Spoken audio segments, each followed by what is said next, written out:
கண்ணோடு கண்ணினை நோக்கி உணர்வும் கலந்திட அண்ணலும் நோக்கினால் அவளும் நோக்கினாள் என்று சொல்லக்கூடிய பாடலுக்கும் ராமருக்கும் சீதைக்கும் கல்யாணம் நடந்ததுக்கும் இந்திய நாட்டினுடைய வளர்ச்சிக்கும் என்ன சம்பந்தம் இருக்குன்றது எனக்கு இந்த இடத்துல எனக்கு புரியல.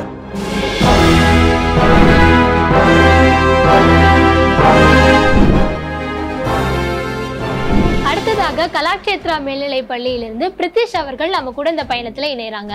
என் பெயர் பிரித்திஷ். நான் 12ஆம் வகுப்பு படிக்கிறேன் Kalakshetra matric high secondary school என்னும் பள்ளியில். ஆயிரம் ஆயிரம் ஆண்டுகள் எங்கள் ஆன்ற புலவோர் எழுத்தில் இருந்தாய், உழுதும் உழைத்தும் உலகத்தமைத்து உழைக்கும் மக்கள் சொல்லில் இருந்தாய், ஆழி அலையிலும் ஆயுத மழையிலும் அழித்துப்படாத பொருளாயிருந்தாய், நிலவும் மழையும் நிலவும் வரையில் நீயே தமிழே எங்கள் முதற்தாய் என்ற வரிகளுக்கேற்ப என் தாயான தமிழுக்கும் கூடியுள்ள அனைத்து நல்லுள்ளங்களுக்கும் என் முத்தான முதற்கண் வணக்கங்களோடு என் உரையை துவங்குகிறேன். உயிர் வலியை உரிமை கொண்டாட முடியாமல் இருந்த காலம், அந்த உயிர் பிரிந்த மண்ணிற்கு உயிர் தரிக்க போராடின பல சுதந்திர வீரர்களுக்கிடையே சுதந்திர நெருப்பை கையில் எடுத்து எழுதுகோலுக்கதை மையாய் கொடுத்து எதிரிகள் நெஞ்சில் அம்பாய் விடுத்த என் மகாகவி பாரதியின் ஒரு தனிப்பட்ட கவியுலகிலிருந்து நான் கொண்டு வந்துள்ள ஓரடி தலைப்பு தான் பாருக்குள்ளே அல்ல நாடு என் பாரத நாடு. அன்று ஒரு காலம், அந்த காலத்தில் மேகங்கள் எல்லாம் தூது செல்லும், மழை துளிகள் எல்லாம் மழலையாகும், நெற்கதிர்கள் எல்லாம் நடனமாடும், கண்ணனின் குழலோசைகள் எங்கும் எங்கும் ஒலிக்கும். அப்படிப்பட்ட காலத்தில் கிழக்கே வங்கக்கடலும் மேற்கே இந்திய பெருங்கடலும் தெற்கே அரபிக் பெருங்கடலும் மேலே வடக்கே இமயமலை தொடருமாய் நடுவே மேற்கு தொடர்ச்சி மலைகளும் கிழக்கு தொடர்ச்சி மலைகளும் கங்கையும் யமுனையும் பிறண்டு ஓடிய எம் மண்ணில் முத்தும் விளையும் மிளகும் விளையும். அப்படிப்பட்ட சொர்க்கமே மிஞ்சும் அளவிற்கு இல்லை, சொர்க்கமே மெச்சும் அளவிற்கு இருந்ததுதான் என் இந்திய தேசம். அப்படிப்பட்ட ஒரு சொர்க்க பூமி மித்த நாடுகளுக்கெல்லாம் தெரியாமல் கண்ணில் தென்படாமலா இருந்திருக்கும். 1408ஆம் ஆண்டு போர்ச்சுகீஸை சேர்ந்த வாஸ்கோடகாமா இந்தியாவை கண்டுபிடித்தார். இல்லை, அவர் இந்தியாவின் கடற்வழியை தான் கண்டுபிடித்தார். மிளகும் மற்ற தங்கம் வைரம் போன்ற அனைத்து ஆபரணங்களும் அவரை இந்தியாவிற்கு ஈர்த்து அழைத்து வந்தது. அது மட்டுமா, அவரை தொடர்ந்து மற்ற நாட்டில் இருந்து அனைத்து மக்களும் போர் தொடுத்து படைப்படையாய் வந்தனர் இந்தியாவை வந்தடைவதற்கு. சர்க்கரையில் மொய்க்கும் ஈக்கலாக உட்கார இடம் கொடுத்தவன் கிட்ட படுக்க பாய் கேட்டானா. அது போல வாழ வந்த இந்தியாவிற்கு பரிசாக அவன் என்ன கொடுத்தான் தெரியுமா? நம் கைகளுக்கு விலங்குகளை மட்டும்தான். வந்தாரை வாழ வைக்கும் இந்தியா அவர்களை வரவேற்றது. ஆனால் இவர்கள் அவர்களை கைது செய்தார்கள். இதற்கு பின் எத்தனையோ சுதந்திர வீரர்கள் தன் உயிரை இழந்து தன் போராட்டத்திற்கு எத்தனையோ குடும்பங்கள் மண்ணோட மண்ணானது. அது ஒரு சுதந்திர போராட்ட வரலாறு. அது ஒரு பக்கம் இருக்கட்டும். நாம் மன்னராட்சி காலம் என்றால் நமக்கு முதன்மையின் ஞாபகம் வருவது மூவேந்தர்கள் மட்டும்தான். அப்படிப்பட்ட மூவேந்தர்களுக்கிடையே ஒரு குறுநில மன்னனாக இருந்தவன் தான் பாரி. அவனை எல்லோரும் முல்லைக்கு தேர் கொடுத்த பாரியாகத்தான் தெரிந்திருக்கும். ஆனால் அவன் கையில் வேலேந்திய வேல்பாரியாக தெரியுமா எனக்கு தெரியாது.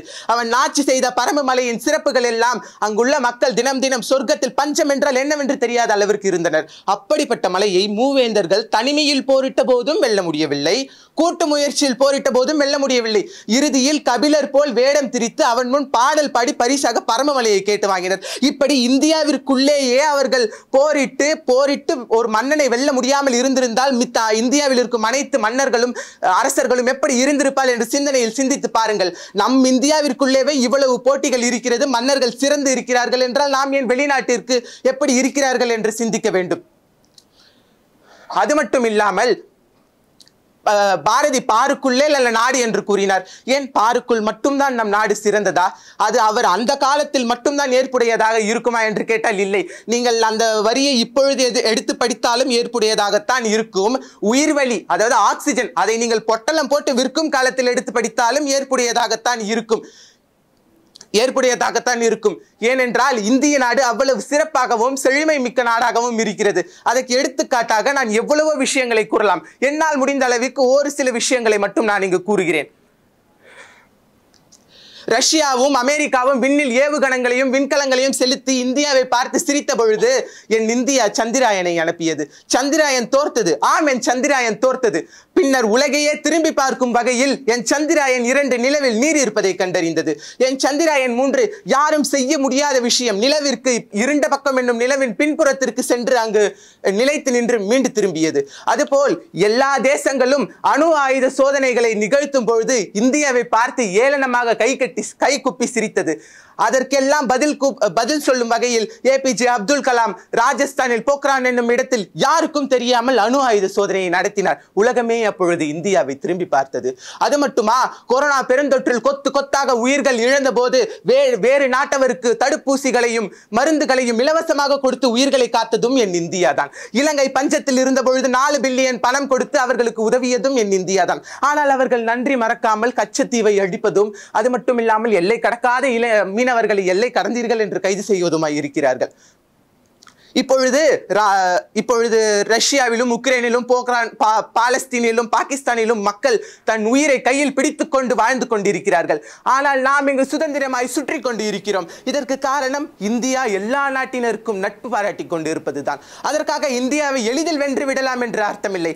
ஏனென்றால் நீ அன்பாய் வந்தால் என் இந்தியா பூங்காற்று, நீ அரக்கனாய் வந்தால் என் இந்தியா புயல் காற்று. நீ என்றுமே இந்தியாவை எதிர்த்து வாழவும் முடியாது, இந்தியாவை வீழ்த்தி வாகை சூடவும் முடியாது என்று நான் இங்கு மார்த்தட்டி சொல்லிக் கொள்வேன். அது மட்டுமில்லாமல் தொழில்நுட்ப வளர்ச்சியில் முதன்மை இடம் பெறும் ஜப்பானிய நாடே தன் நிறுவனங்களுக்கு இந்திய இளைஞர்கள் வேண்டும் என்று கூறுகிறார்கள். அப்பொழுது இந்திய இளைஞர்களின் பகுத்தறிவும் படிப்பறிவும் எப்படி இருக்கும் என்று சிந்தித்து பார்த்தால் நமக்கு பெருமைதான் கிட்டும்.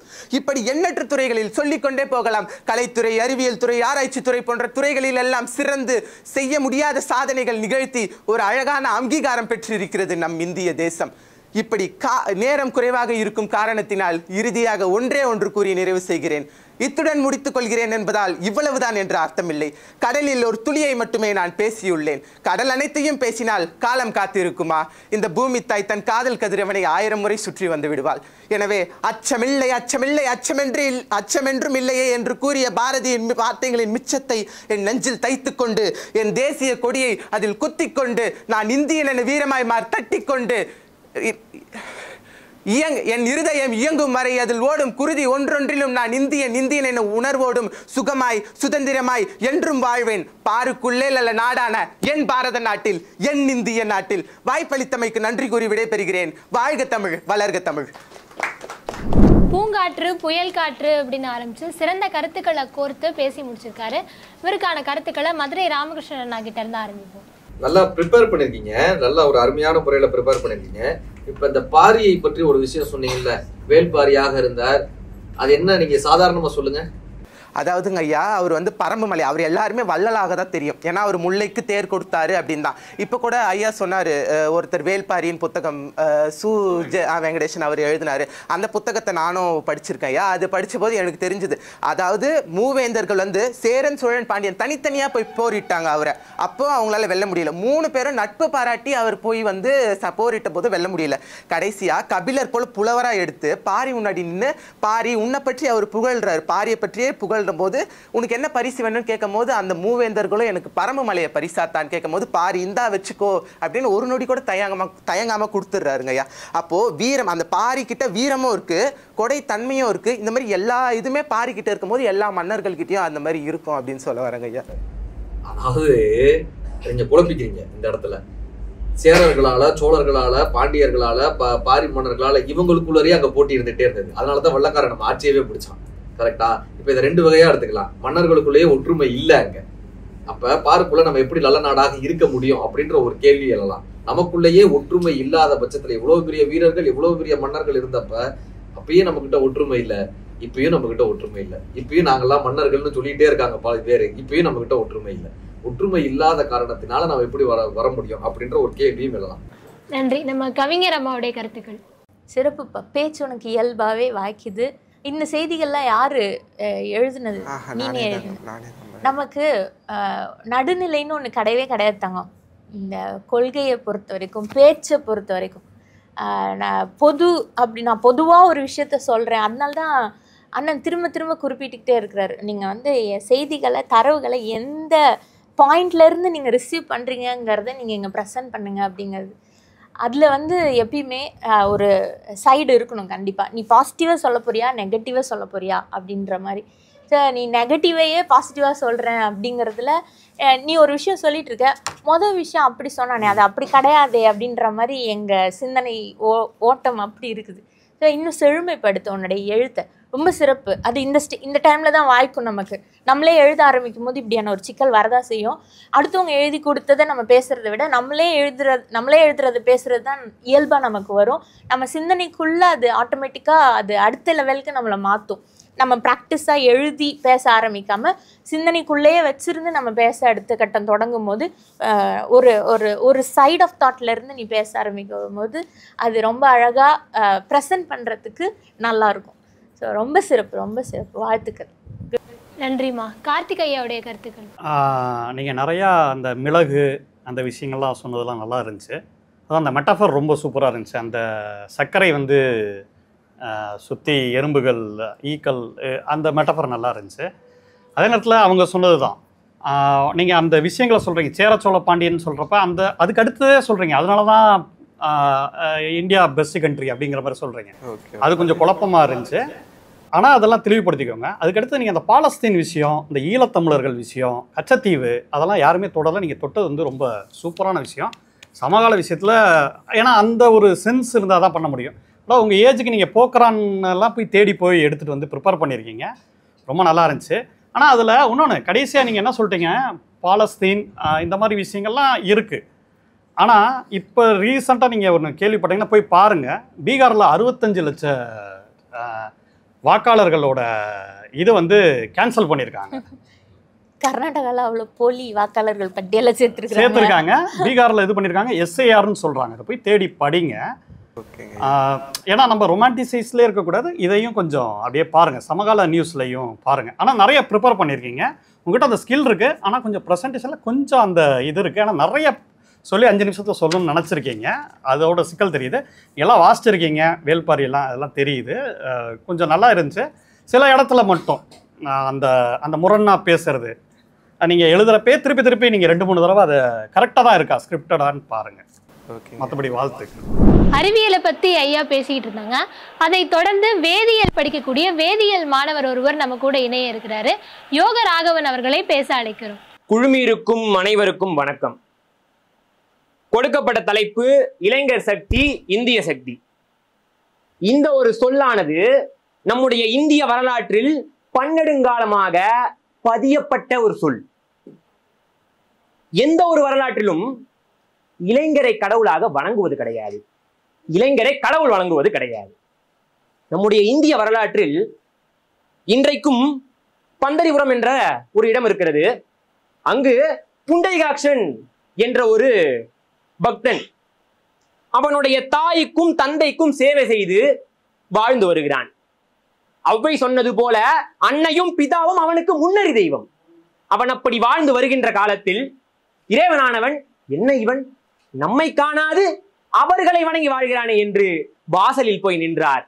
ஒரு இளைஞனை இறைவன் வாசலில் நின்று வாடா நான் கடவுள் வந்திருக்கிறேன் என்று சொல்ல அவன் சொன்னான், என் தாய் தந்தைக்கு சேவை செய்துவிட்டு வருகிறேன். அன்று நின்ற அந்த கண்ணனானவன் இன்றளவும் அந்த பந்தரிபுரத்தில் நின்று கொண்டே இருக்கிறான். எப்பொழுதுமே ஒரு இளைஞனானவன் ஒரு காரியத்தை எடுக்கும் பொழுது அது வெற்றியில் முடிகிறது. ஒரு காரியத்தை எடுக்கும் பொழுது இளைஞன் எடுத்தால் அதனுடைய அந்த ஒரு வீரியமானது அதிகமாக இருக்கிறது. உதாரணத்திற்கு ஜல்லிக்கட்டு போராட்டத்தையே சொல்லலாமே.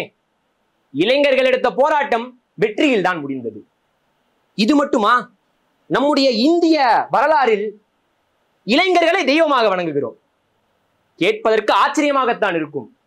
கண்ணோடு கண்ணினை கவ்வி ஒன்றினை ஒன்று உண்ணவும் அண்ணலும் நோக்கினாள் அவளும் நோக்கினாள் என்று கம்பர் எழுதுகிறானே. ராமரையும் சீதையும் அவர்கள் யார்? இளைஞர்கள். அவர்களுடைய பருவத்தில் அவர்கள் இளைஞர்கள். 14 வருட வனவாசத்திற்கு பிறகு அவர்கள் இளைஞர் பருவத்தை விட்டு செல்கிறார்கள். ஆனால் அந்த 14 கால வரலாற்றிற்கு முன்பாக இளைஞர்களாக அவர்கள் இருந்தார்கள். அதனால் தான் கம்பன் எழுதுகிறான், நான் எழுதுவது அந்த இறைவனை பற்றியது. இந்த ராமனை அவன் வர்ணிக்கும் போது சொல்லுகிறான், இவனுடைய பெயருக்கான பொருளையோ இவன் யார் என்பது என்பதற்கான பொருளையோ வேதமே சொல்லவில்லை. அருமனை உணர்வின் அருவின் அவனை பெற்றெடுத்தால் கோசலை என்கிறான் கம்பன். இப்படியாக வரலாறு ஆனது, இந்திய வரலாறானது இளைஞர்களை முன்னிலைப்படுத்திக் கொண்டேதான் இருக்கிறது. தற்காலத்திற்கு வருவோம். ஈரோடு மாவட்டத்தில் சமீபத்தில் வேணுகோபால சுவாமி கோவிலில் ஒரு கல்வெட்டு கண்டுபிடிக்கப்படுகிறது. அந்த கல்வெட்டு கன்னடத்தில் இருக்கிறது. என்னடா செய்தி எங்கோ போகிறது என்று கேட்கலாம். நீங்கள் புரிந்து கொள்ள வேண்டியது, தமிழகத்தில் ஈரோடு மாவட்டத்தில் கன்னடம் பேசுபவர்கள் அதிகம். ஆனால் எப்படி வந்தார்கள் என்ற வரலாறு யாருக்கும் தெரியவில்லை. அப்பொழுது கல்லூரியை சேர்ந்த இளைஞர்கள் வேணுகோபால சுவாமி கோவிலில் 17ஆம் நூற்றாண்டில் ஒரு கன்னட கல்வெட்டை கண்டுபிடிக்கிறார்கள். வரலாற்றை மாற்றியமைக்கிறார்கள். இதைதான் எங்க அண்ணனும் சொல்லுவார், வரலாற்றை காத்தருளுங்கள். வெளிநாடுகளில் 50 வருட பழைய பொக்கிஷங்கள், 50 வருட பழைய பொக்கிஷங்கள் வெளிநாட்டில். நம் நாட்டில் 50 வருட குப்பை. சிலர் சொல்லுவீர்கள் பழமைவாதத்தை காப்பதா என்று. நான் சொல்கிறேன், பழமைவாதத்தை காக்காதீர்கள், ஆனால் பழமையை காத்தருளுங்கள்.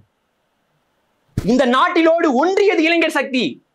அதனால்தான் விவேகானந்தர் சொல்கிறார், 100 இளைஞர்களை என்னிடம் தாருங்கள், இந்த பாரத பூமியை மாற்றி காண்பிக்கிறேன் என்கிறார். வள்ளுவரும் அதே தான் சொல்கிறார். குடி செய்வல் என்னும் ஒருவருக்கு தெய்வம் மடித்தட்டு தான் முந்தூரும் என்கிறார். எந்த ஒரு இளைஞன், எந்த ஒரு மனிதன் தன்னுடைய குடியை காக்க வேண்டும் என்று நினைக்கிறானோ அவனுக்காக இறை மடியை தட்டி கொண்டு முன் வந்து நிற்கும் என்கிறார். இந்தியாவில் குறிப்பாக அதனை செய்வது இளைஞர்கள். இங்கு வந்திருக்கும் பலர், நான் உட்பட இளைஞர் பெருமக்கள் தான் எங்களுடைய வாய்ப்புக்காகவும் எங்கள் குடும்ப பிழைப்பிற்காகவும் உழைக்கிறோம். அதற்கு மட்டும்தான் உழைக்கிறோமா? எங்களை உயர்த்திக் கொள்வதற்கு மட்டும் நாங்கள் உழைப்பதில்லை. இந்த சமுதாயத்தில் எங்களால் ஒரு மாற்றம் ஏற்பட்டு விடாதா என்ற எண்ணத்தில் தான் உழைத்துக் கொண்டிருக்கிறோம்.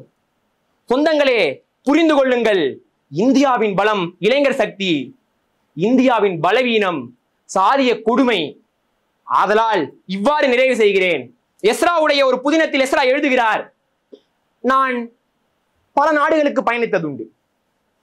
ஒவ்வொரு நாடுகளிலும் ஒவ்வொரு இடங்களிலும் வீடுகள் இருக்கும். வீடுகளுக்குள்ளே ஏதோ ஒரு சிறுவர் சிறுமியர் ஜன்னல்களை பார்த்து கொண்டிருப்பார்கள். ஏனெனில் எல்லா வீடுகளிலும் ஜன்னல்கள் இருக்கிறது என்று. இதை நான் இவ்வாறு முடிக்கிறேன்.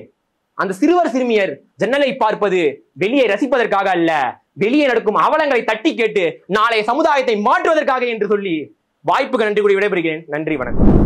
இலக்கியங்கள்ல இருந்து துவங்கி அவருடைய பார்வையும் அவருடைய கருத்துக்களையும் இந்த தலைப்பு சார்ந்து அவர் பதிவு செஞ்சிருக்கிறாரு. அவருக்கான கருத்துக்களை நம்ம முதல்ல தமிழ் இளவல் ராமகிருஷ்ணன் அண்ணா கிட்ட இருந்து ஆரம்பிக்கலாம். நான் எல்லோருக்கும் சொல்லக்கூடிய ஒரு விஷயம்தான், நம்ம தலைப்பு சார்ந்து நாம் தேட வேண்டுமே தவிர நமக்கு தெரிந்த விஷயங்களை தலைப்புக்குள் புகுத்த முயற்சி செய்யக்கூடாது. அது எல்லோருக்கும் சொல்லக்கூடிய விஷயம். கண்ணோடு கண்ணினை நோக்கி உணர்வும் கலந்திட அண்ணலும் நோக்கினால் அவளும் நோக்கினாள் என்று சொல்லக்கூடிய பாடலுக்கும் ராமருக்கும் சீதைக்கும் கல்யாணம் நடந்ததுக்கும் இந்திய நாட்டினுடைய வளர்ச்சிக்கும் என்ன சம்பந்தம் இருக்குன்றது எனக்கு இந்த இடத்துல எனக்கு புரியல. ஒருவேளை என்னுடைய அறிவு கம்மியாக இருக்கலாம். இருவருக்கும் திருமணம் நடந்தது, அவர்கள் இளைஞர்கள் தானே அப்படின்னு கேட்டதுனால நீங்க சொல்றீங்க, ராமருக்கு திருமணம் நடந்த போது அவருக்கு வயது 11 சீதைக்கு திருமணம் நடந்த போது அவர்களுக்கு வயது 8 அறிவியல் ஆய்வாளர்கள், கல்வெட்டுகள் இல்ல அறிவியல் ஆய்வாளர்கள் சார்ந்து சொல்றாங்க. அது இளைஞர் சக்திக்கும் அதற்கும் என்ன சம்பந்தம்னு தெரியல. ஒண்ணு. ரெண்டாவது, இளைஞர் சக்தியும் இந்து மதமும் நம்ம இங்க தலைப்பு கொடுக்கல. இது இந்திய நாடும் இளைஞர் சக்தியும் தான் நம்ம தலைப்பு கொடுத்திருக்கோம். புண்டரீகன் தன்னுடைய பெற்றோரை காப்பாற்றியதற்கும் கிருஷ்ண பரமாத்மா வெளியே நின்றதுக்கும் இந்திய நாட்டினுடைய வளர்ச்சிக்கும் என்னன்னு தெரியல. இங்கு இது நீங்க சொன்ன மாதிரி இது வரலாற்று ரீதியாக இது நிரூபிக்கப்படுகிறதுன்னு நீங்க சொல்றீங்க. இதெல்லாம் நமக்கு கதைகளாகத்தான் சொல்லப்பட்டதை தவிர இது வரலாற்று ரீதியான சான்றுகள்னு நமக்கு எந்த இடத்திலும் ஒரு கல்வெட்டு ஆய்வோ பட்டியமோ புண்டரீகன் கதைகள்லாம் கிடையாது. இது கலாகாட்சேபத்தில் சொல்லப்பட்டது. அப்போ நமக்கு ஆன்மீக கதைகள் சொல்லப்பட்டதுன்னு வேணா சொல்லலாமே தவிர இது வரலாற்று சாட்சியங்கள் அல்ல. இந்திய நாட்டு வளர்ச்சிக்கும் இளைஞர் சக்திக்கும் இப்படியான ஆன்மீக கதைகள் சம்பந்தம் இல்லாமல் இருக்கோ அப்படின்ற ஒரு பெரிய விஷயம் எனக்கு தோன்றியது. நமக்கு தெரிந்த விஷயங்கள் எல்லாம் கொண்டு வந்து இதில் சேர்ப்பது என்பது சரியான விஷயம் இல்லை. ஒன்று. ரெண்டாவது, நீங்கள் பேசக்கூடிய இடங்கள்ல அழகான முறையில் இடைவெளி விடுறீங்க. அது நல்லா இருக்கு. ஒரு விஷயத்துக்கும் இன்னொரு விஷயத்துக்கும் அழகான ஒரு இடைவெளி, அது அழகா இருக்கு. எஸ்ராவினுடைய ஒரு சில விஷயங்கள் நீங்கள் படிச்சிருக்கீங்க. ஜன்னல்கள் மூலமாக நடக்கக்கூடிய அவலங்களை நீங்கள் கடைசியாக அதை கோடிட்டு காட்டுறீங்க. ஆனால் எஸ்ரா அவர்கள் குறிப்பிட்ட பல விஷயங்கள் இருக்கு. இந்த தலைப்புக்கு ஒட்டி அதனுடைய விஷயங்களை நீங்கள் கொடுத்துருக்கலாம். இப்போ உதாரணத்திற்கு புதுக்கோட்டையில் பாக்கியலட்சுமின்னு ஒரு பொண்ணு, ஒரு 17 வயதான பெண் ஆன்லைனில் கிளாஸ் அட்டன் பண்ணி நாசாவில் பெரிய பரிசு வாங்கினாங்க. இப்போ கிராமோதயான்ற ஒரு அமைப்பு நீங்கள் நாசாவுக்கு போகிறதுக்கு நாங்கள் ஸ்பான்சர் பண்ணுறோன்னு சொல்லும்போது என்னுடைய நண்பர்கள் கொடுத்துட்டாங்க, எங்களுடைய ஊருக்கு 26 கழிவறை கட்டித்தர முடியுமான்னு ஒரு பெண் கேட்டாங்க. இதை நீங்கள் கோட் பண்ணலாம். இந்த மாதிரியான சமகால இளைஞர்கள் நிறைய விஷயங்களை சாதிச்சுக்கிட்டே வராங்க. நான் சொல்கிறது உதாரணம், கோயம்புத்தூரில் நீங்கள் படிக்கக்கூடிய அதே கோயம்புத்தூரில் கலைமகள்ன்ற கல்லூரியில் கலைவாணின்னு ஒரு பெண்ணை சொல்லி பிறக்கக்கூடிய பெண் தான் சொல்லி பிறக்கக்கூடிய தொகையில் படித்து இன்னைக்கு சிங்கப்பூருக்கு போய் 16 பெண்களை படிக்க வைத்து கொண்டிருக்காங்க. இந்த மாதிரி தரவுகளை நீங்கள் கொண்டு வரலாம். தவிர புண்டரீகனையோ ராமருக்கும் சீதைக்கும் கல்யாணமானதோ இந்திய நாட்டினுடைய வளர்ச்சிக்கு உதவாது. ஆன்மீக கதைகள் ஆன்மீக சொற்பொழிவுகளோடு இருப்பது நல்லது. சமூக ரீதியான கருத்துக்களை பேசும்போது சமூக ரீதியான கருத்துக்களை கொண்டு வருவது இன்னும் சாலச்சது. வாழ்த்துக்கள். நன்றி அண்ணா. மஞ்சுளா அம்மாவுடைய கருத்துக்கள். நல்ல ஒரு பேசுறதுல வந்து அந்த உயிரோட்டம் எல்லாமே இருந்தது.